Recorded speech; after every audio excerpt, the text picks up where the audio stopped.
Welcome to our annual members meeting in November, the third quarter.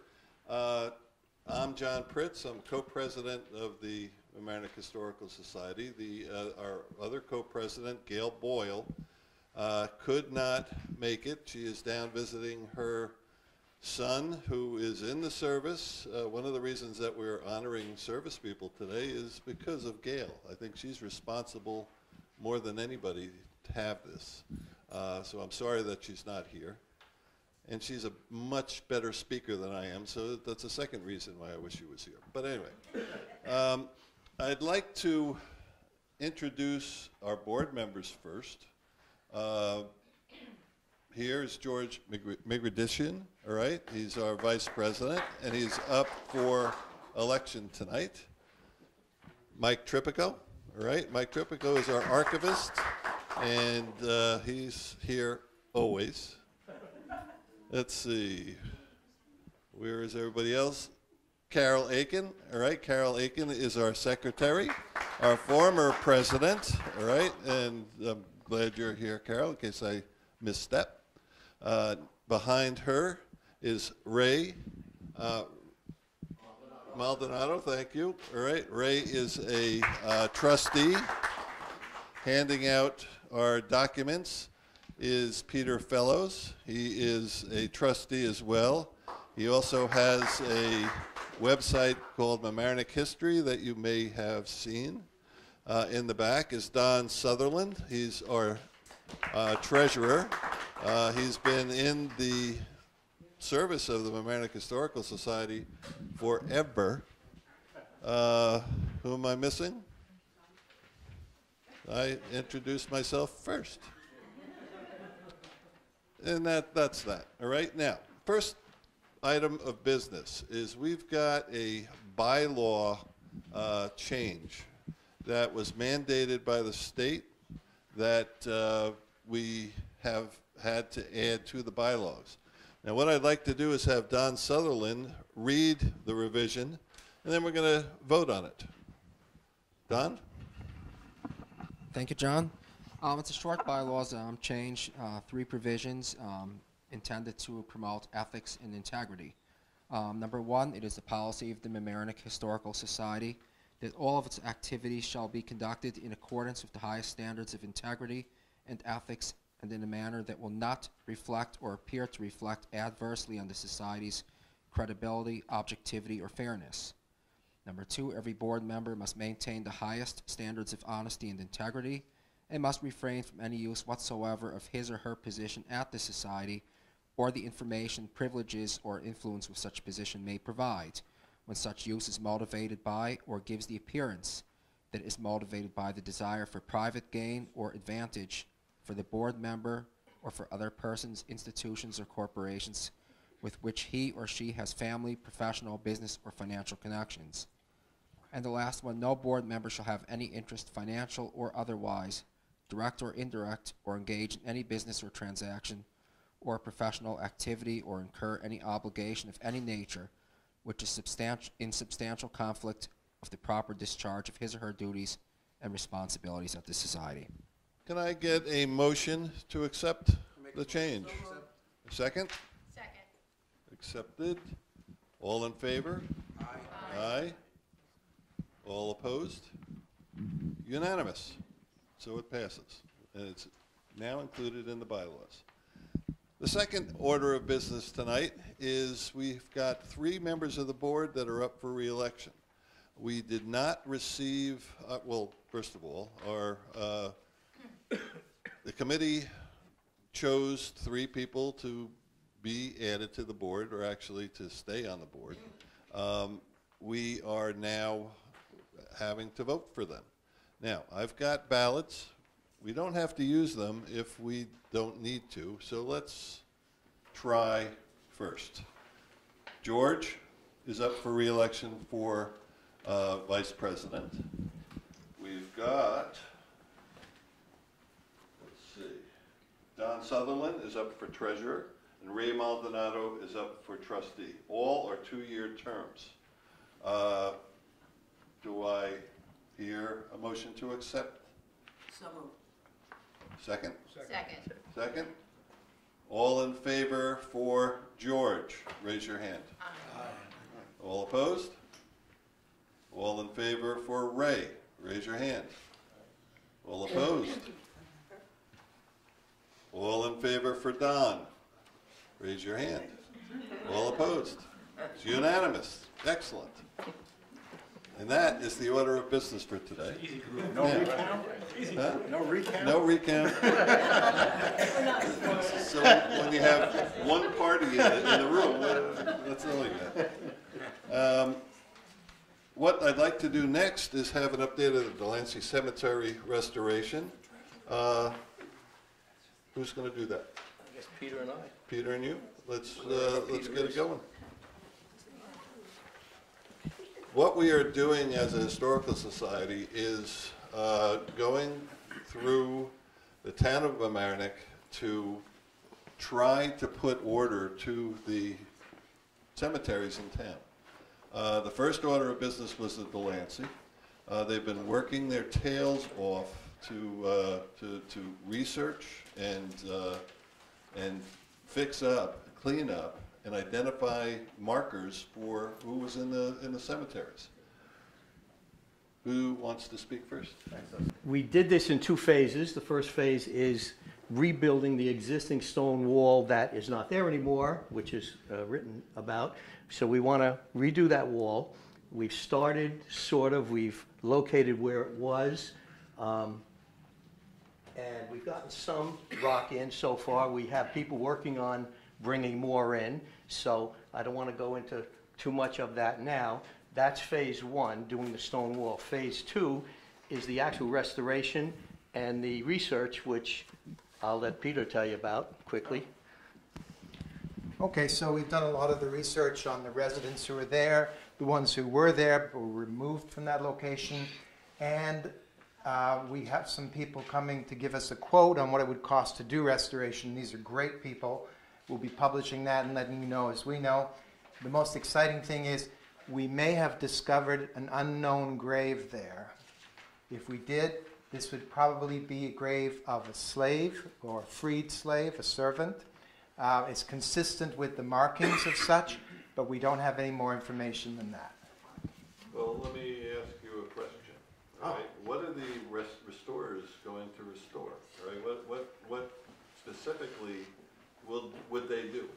So they can give you a panorama of choices to make. They can take the stones that need the most work, they can restore them using their techniques, clean them off, bring out the lettering, paste them together, things like that, reset them up.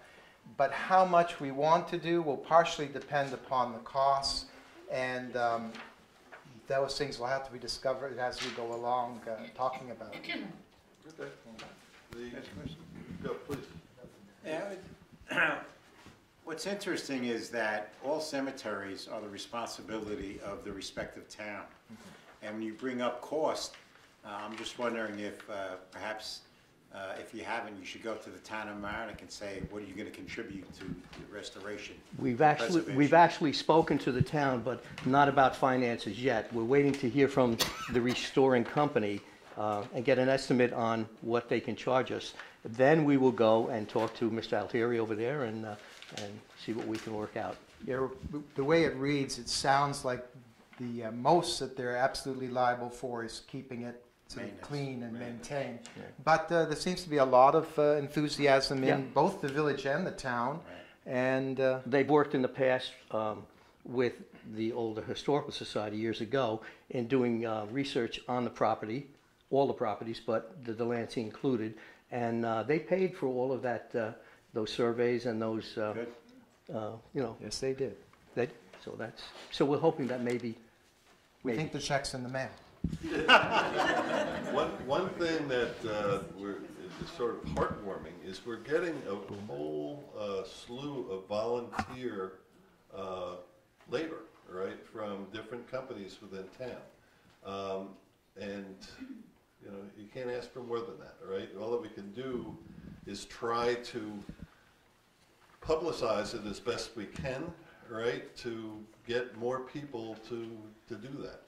Now, the cemeteries is a big job because there's so many of them, all right, and they're disappearing. You know, the one near Bellows, for instance, nobody knows about. The ones that are in, you know, Mamaroneck area near Shore Acres, some of them are gone.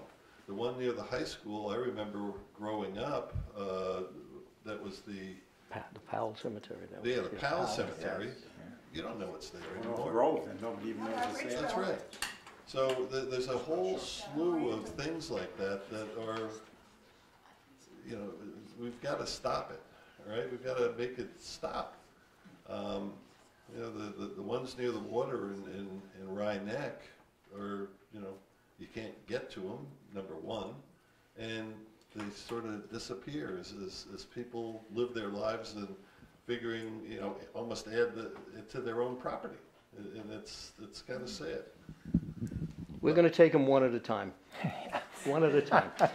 But yes, that's definitely on the horizon that we're going to look into them.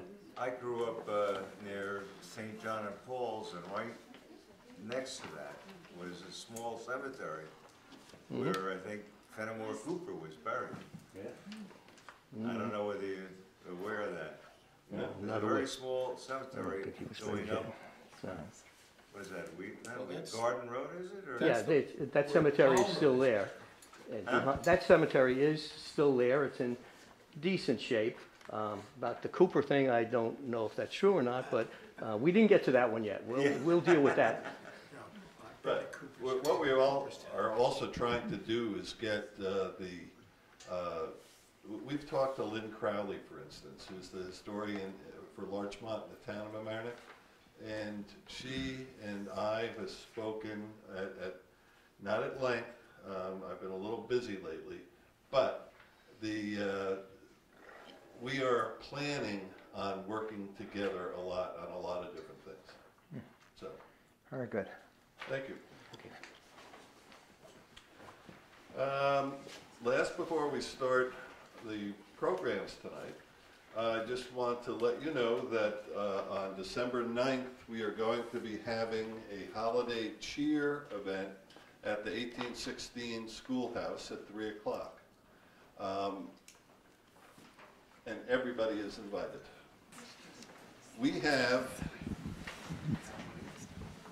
where'd you put them? Oh, all the way back here. Frank, I'm sorry.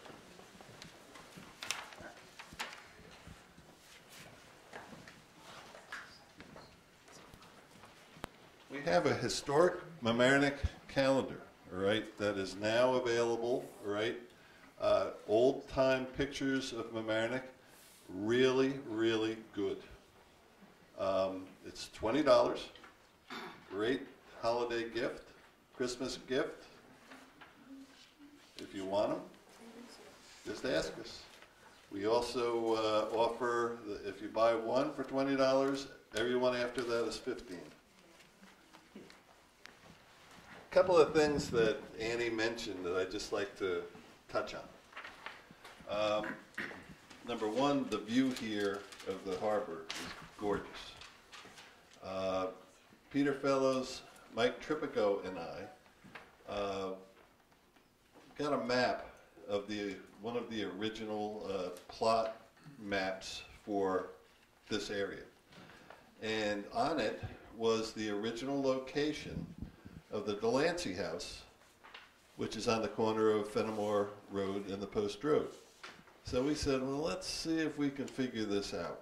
And we found that a quarter of the house is on this property. The other 3/4 are on the property of the people next door. And we're sitting there looking at where it was, and we're saying, you know, if I was going to build a house, where would I build it? Right here, because of the view. The view is gorgeous.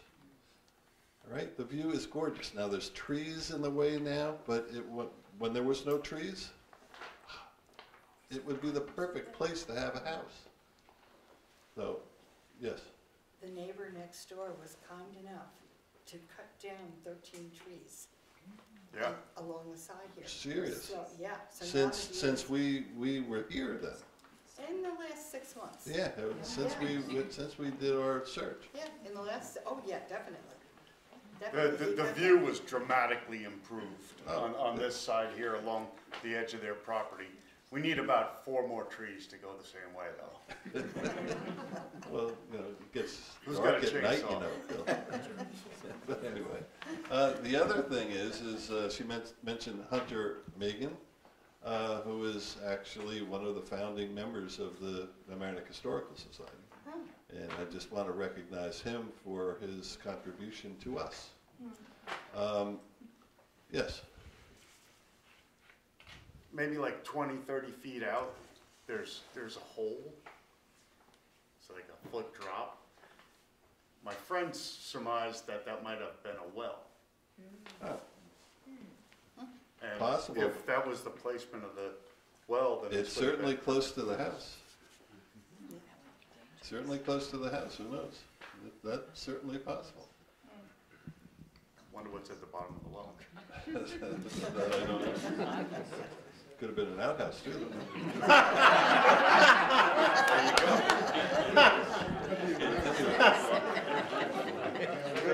And I apologize, sometimes I can't help myself. What was the other thing that I was thinking? Oh. The VIA, when I did my presentation on Harbor Island, the development of Harbor Island, I brought this article in. It's from the Mamaroneck Paragraph, August 7th, 1919. And aside from the way that they wrote newspaper articles back in the day, which I find very, very, I'll call it cute, but it's definitely different from what you get now. One of the things that I laugh at, the dump is very troublesome. It has been on fire twice. Days and wind is from the south. The smell of the garbage is unbearable. Disinfectant is only temporarily satisfactory. I think the dump is also responsible for breeding the flies that swarm over the island and invade the shelter house in droves. Fly paper is almost useless without mosquito netting for the windows and a screen door. What the VIA did to help the kids in this community back in the day, in this article is really huge. They had 1,370 children with an average of 83 kids a day coming to Harbor Island in 1919. That's unbelievable. That's a lot. That would be a lot today. So most of the kids in town spent their summers down at the harbor. Just thought that was interesting. Very. Now, our next presentation is going to be made by a veteran, Bill Frazier, one of our members, and one of our friends. Let's welcome Bill, please.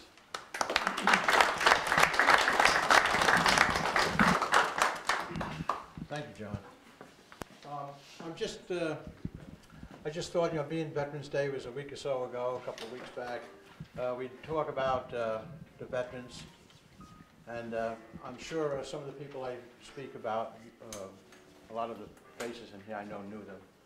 But before I do that, exactly 100 years ago, this was probably in the Mamaroneck Hook and Ladder. And this was put up because the guys were coming back from World War I. They were coming back from France, and I just got this the other day. Somebody gave it to me, but it belonged to Everett Smith, and he was a mayor in Mamaroneck many years ago, and it was in one of his possessions. But so that's what was going on 100 years ago. The guys were coming home. Back in '91, the Historical Society decided to do, let's do a 50th anniversary for the veterans. And they got together with LMC-TV. We used to have meetings over at the library. And of course, LMC-TV had a studio over there. And we did the first show. We had a fellow that was a Pearl Harbor veteran. His name was Frank Allo. and Frank's been going a while now, but like I said, I just want to mention some of the names of people that were prominent at one time here and that are no longer with us. So then we had back in 1992, we had Carl Carpino, we had Uncle Carl? Yeah, well, Uncle Carl, this is his relative, who would have been a nephew. He was in the Marine Corps, 1st Division. Pop Watson, 1st Division, and Nick Vitetta. And we used to show, we had a great rapport with LMC-TV, and we would show, I'd bring in some like Victory at Sea segments, like I brought in the one about Guadalcanal, and I would have Pop Watson, Carly Carpino, Nick Vitetta, and a few others that were in Guadalcanal, and they would, I'd show like 10 minutes of the Victory at Sea film on Guadalcanal, and then I'd turn it off, and I'd say, oh, what do you think of that, you know? And they would come back with their answers, and Carl Carpino, I remember one time, he said, one of the segments, he says, that couldn't have been the 1st Marine Division of Guadalcanal because they had Springfields, and we didn't get they had M1s in the pictures, we didn't get the M1s until after Guadalcanal. So it was great. What I'm getting at is when you have original veterans there and you can talk to them, you really find out, you really get the answers. I mean, they were there, they knew. And of course, when they did these films, they just mixed things up. But, and there was a lot of coincidences that went on there. Well, Nick Vitetta, he lived right over here on Fenimore Road. His nephew works down the harbor right now. He was at the island of Peleliu, which was after Guadalcanal, and it was being shelled, and a shell exploded near him, and he was severely wounded. And he was put down near the shore. One of the big hospital ships came in. I don't know whether it was the Mercy or which one it was, but one of the hospital ships came in, and they sent a crew over to the island where all the veterans were laid out and who they were going to take. Some of them were so severely wounded that they wouldn't even take them. They'd say, you know, he's only got maybe another hour or so. And of course, they didn't have that much room on the ship. So this one doctor came down and he said, I want this man put on the ship. So one of the aides says, well, he's not hurt that bad. I mean, he's unconscious and all, but the doctor said, I want him on the ship. Well, a few days later, Nick Vitetta woke up, and the person that got him on the ship was his family doctor, Dr. Hunter, that lives right here. That was kind of a coincidence. It really worked out good for Nick. Yeah. Nick's been gone a few years now, but that was. Is that the same Dr. Hunter? Same Dr. Was, Hunter. one of the original presidents of Mamaroneck. Yeah, he had a lot of As a matter of fact, the entrance for Harbor Island is Hunter Road. Yeah. His office was on Post Road, too. Really? His So office I tell you, was on Flower Avenue. I remember that. No. Right near Mike. It's on Prospect. Corner Prospect. Yeah, he had his in his house, right? My mom. In a house, Right in yeah. his house. But that was the son.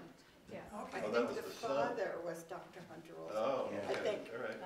Well, I think. this Dr. Hunter, well, he Yeah, that would was make in the sense. service. He was in the service in 1943. Yeah, so- well, the other Dr. Hunter was turn of the century, so it had to have been his father. That was I his know, father. yeah, I'm sure, yeah. You see that a lot, where there's a doctor and his son becomes a doctor, like Dr. Doyle. No, yeah.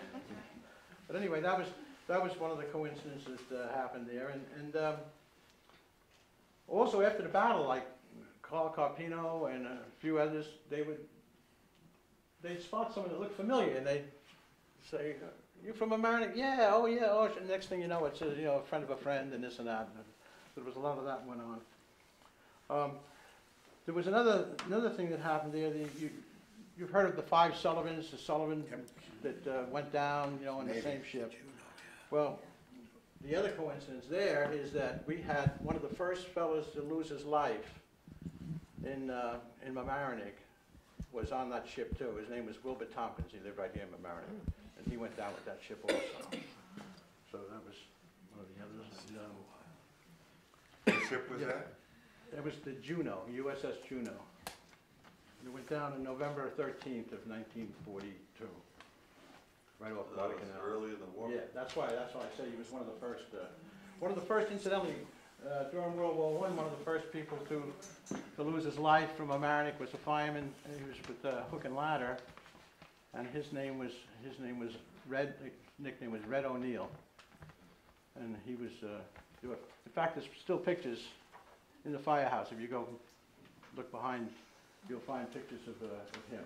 Each one of the firehouses had his picture. And that was World War I, though. Then we had. There was a fellow that lived over right off Union Avenue there, Marty Solomon. Now, Marty Solomon, he was in the Navy. His ship was sunk. He gets awarded because one of the people he helped save was the captain.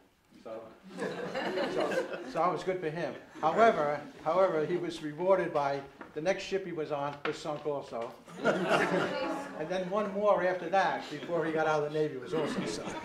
So he really had a tough time. They got rid of him. It was Marty, but he's like I said, these are fellows that some people probably remember, and others. There was quite a few people when we used to do this show. We would bring these people up to talk about their experiences. That's what's so good about it. And I wish that LMC-TV still had those tapes. I don't know whether they have them someplace or whether they put it on DVD, but it would be so nice to show those around Veterans Day or Memorial Day, because these people were really good when they told their stories. And some of the stories are really... We have two of them. You do have two of them, yeah. But like I say, like at Veterans Day, there wasn't anything, there wasn't too much on television on this Veterans Day. We'll work on it next year.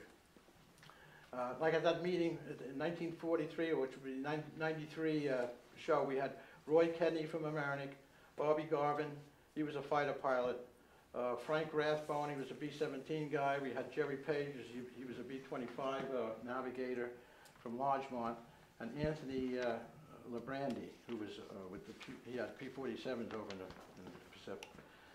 But anyway, a couple more coincidences we'll talk about is Vic March, that's Don March's father. He was over in Saipan and over some of the other islands in the Pacific, and he was with a fellow from Mamaroneck named Bob Taylor. He found out later that Bob Taylor was over there at the same time he was. Bob Taylor was a cop in Mamaroneck. He was a policeman. He was a black fella, and they had their own regiment over there. They were the let's see, I think they were the 259th regiment. But anyway, it was called the Harlem Division, and these guys did a lot of mopping up, a lot of work over there. One of the things that we found out that Bob Taylor after Saipan, he wound up in Tinian. This was near actually this was in August of 1945. And they gave him this job. They said, you and a couple other guys, you got to watch this box. It was just dropped off by a heavy cruiser. They dropped this tremendous carton off, and they had it all guarded. And he was wondering as he stood guard that night, I don't know, can't imagine why this box is so important. Well, it was a few days later, it was dropped on Hiroshima. So he was a Tinian. Wow. So that was one of the highlights of his career in the service, was he guarded the atomic bomb for a short time. Then, incidentally, the ship that dropped it off was the Indianapolis. And the Indianapolis they made a movie about it. Some of you might have seen it. It was torpedoed right after it left Tinian. After it dropped the bomb off, on the way back, it was torpedoed. And it was because it was a top secret thing. They didn't really keep track of where the ship was or anything. But it went down with 3,400 people. But 700 of them were in the water, and I forget. I think there was only 300 survivors. Right. Yeah. After the whole thing was over, and it took them about a week to find them, the survivors. They picked them up. And they were attacked by sharks in the water. That was the whole. Yeah, that was the worst part of it. They couldn't. Captain Quint told that story in the movie Jaws. Right. Yes, he did. He did. Yes, absolutely. Yeah, so that happened. So one of the fellows from Mamaroneck had a little piece of that, and but better than that was, there was a fellow from, one of those 350 survivors was actually a Mamaroneck resident. And his name was Bucket. And he lived on, Leo Spinelli used to be he was a past president of the Historical Society. He lived in Leo's building on Halsted Avenue. And he was one of the survivors. But that's another coincidence. And it goes on and on. This John Hanrahan, Jim Hanrahan was a fighter pilot, was in the famous Eagle Squadron over in England. That's when they first started sending the fighter planes over there. Well, actually, Americans were going over there, and they were stationed with the British to fly P-51s, and some of them flew the Spitfires. And Hanrahan, he would never talk about his experience over there. I tried to get a lot out of him, and I found out the reason why he didn't mention it. He felt embarrassed because he was shot down. First of all, he took off in a hurry when they were going out on a mission, and there was something wrong with the plane. He didn't report it. He thought it would be all right. It started to lag behind. It started to slow down. He got shot down, and he became a POW. And he thought that was horrible, that would happen to him. But as far as I'm concerned, he was a hero. You know? And then who else we have? We have oh, there's quite a few. I made some notes here, but I don't want to stay here too long because it's been a long night. But one of the show we had in 1945, which would be the 1995 show, we did the highlights of that year.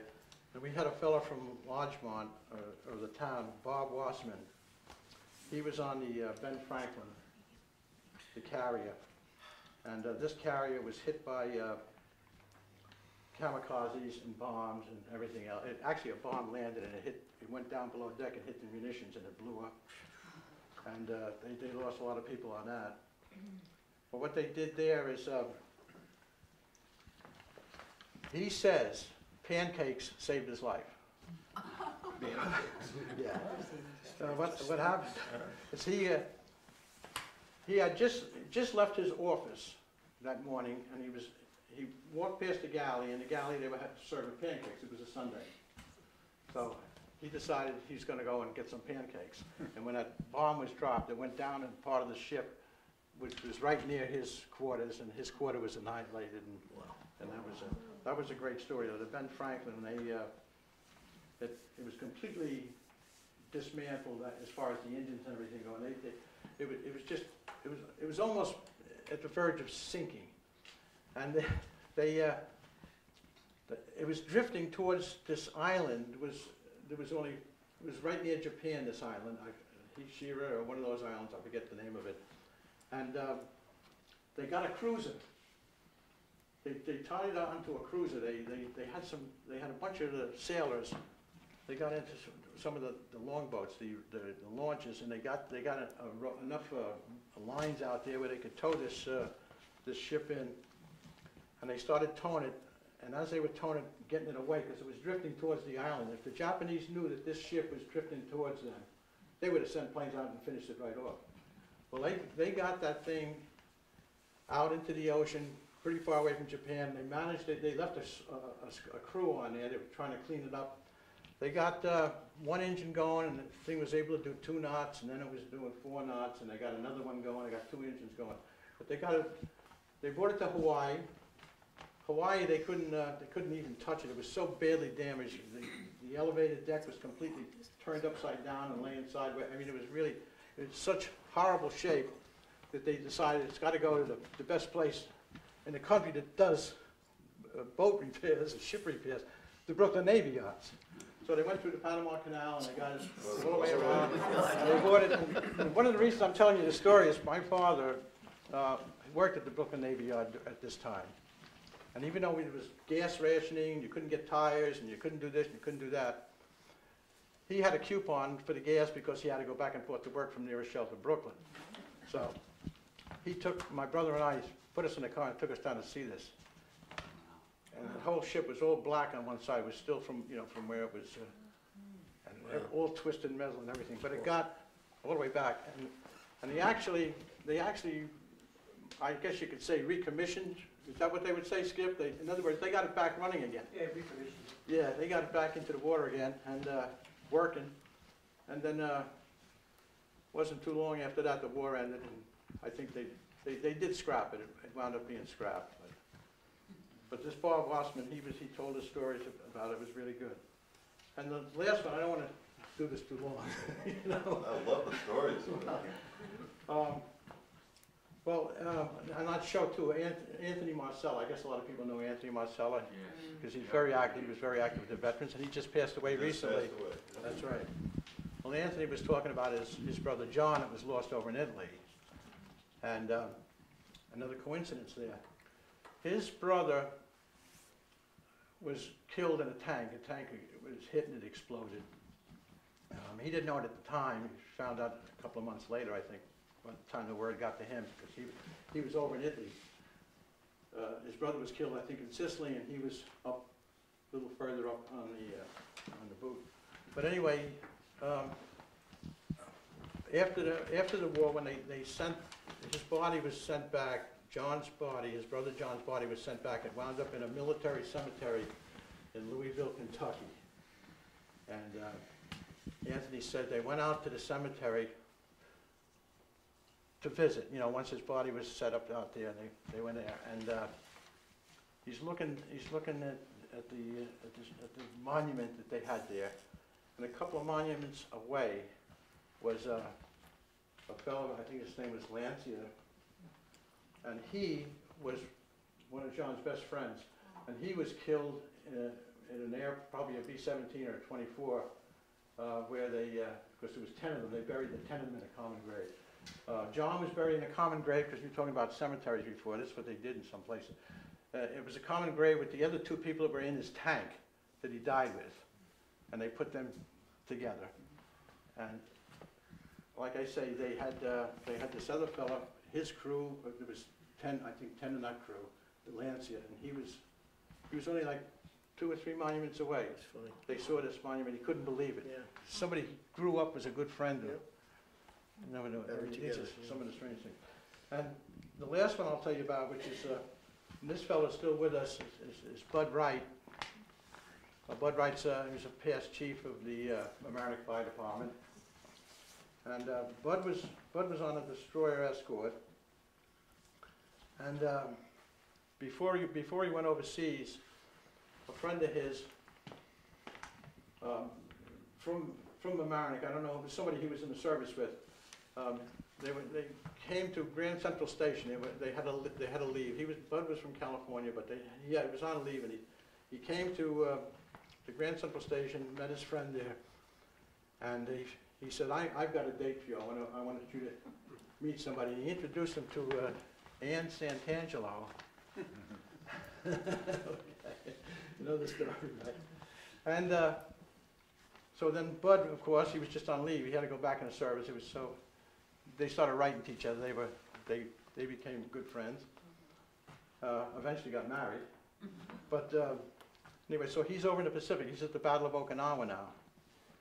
And he's on the pickets going around with his destroyer escort. In the meantime, Ann Santangelo, the girl he met, her brother was also on a destroyer. So writing back and forth, he finds out the destroyer. He had the name of the destroyer. It was called the Isherwood, and that's the destroyer that Ann's brother was on. His name was Tilio Santangelo. So it was a real rough day. The water was high, and the waves were high, rather, and Bud's on his ship that's being fueled. There's a tanker between these two ships, and the lines are coming off, and they're fueling up Bud's destroyer escort, and they're also fueling this other ship, and Bud's watching, and it's going back and forth, up and down and up, and as the ship goes up one time, the other ship, he looks and he sees like number 214. He says, "Geez, I think that's the Isherwood. I wonder if that's I wonder if that's Tilio's, my future brother-in-law, who he never met, who he had never met before, and never spoke." Well, anyway, he runs up to the executive officer and he says, gee, he says, I think I might have a brother-in-law on that ship. So he says, I'd love to find, you know, so he said, all right, we'll send a signal over. So they had, you know, the thing on the ships that they flashed? You know, they started flashing their light and they sent a signal My over to... father was one of those guys. So they sent a signal over to the issuer, and they said, you have a Tilio Santangelo on the end. Sure enough, yes we do. So the executive officer says, well, all right, well listen, if you want to go over and see him, you better hurry up because, you know. Well, just at that time, all of a sudden the lines dropped on that other ship, and it went out. It went out. So Bud was that close to meeting his future brother-in-law. Well, I think it was the following day, one of the kamikazes crashed into the side of that ship, and he and Tilio and 23 others were killed. So he never got to meet his brother-in-law. That's some story. Yeah. But anyway, like I say, hopefully LMC-TV, maybe we can get them to show some of these tapes, because these stories that I just told you these are people I hosted on these 4 shows that we had, and their story is told a lot better than I'm telling it, believe me. So maybe you can find those. All right, I think that's, I don't want to take any more of your time. The stories are unbelievable. There's a lot more. There's one quick one. There's a fellow that used to work for the post office over here, John Paul. And John Paul was, he was over on, he was on, let's see, there was a couple, I forget what island it was. It was one of the small islands off Guadalcanal there. I know it was only 18 miles across from Tulagi, I think it was. One of those, I think it was. Anyway, they have all this jungle over there, and they're constantly, they all have machetes, and they're going around trying to chop down this bamboo and everything so they can get around. So John Paul needs to get his machete. It doesn't work anymore, so his sergeant says, go down to the Seabees and see if you can get it sharpened. So he goes down to the Seabee base there, and who's sharpens it up but the guy that owns the junkyard here. Blood? Martin Blood. So another question. What are you doing here? Fix my machete. That's great. A number of people, you know, from every town. Stories like that have to happen everywhere. In fact, Nicky Batetter and Pop Watson and a couple others all ran into each other in Australia at one time. They sent them to Australia like an R&R. Right. And like this guy's waiting for the bus, and you know, I couldn't believe what they were seeing their neighborhood buddies. Bill, thank you very You're much. welcome. The amount of stories like this from every war has to be immense, right?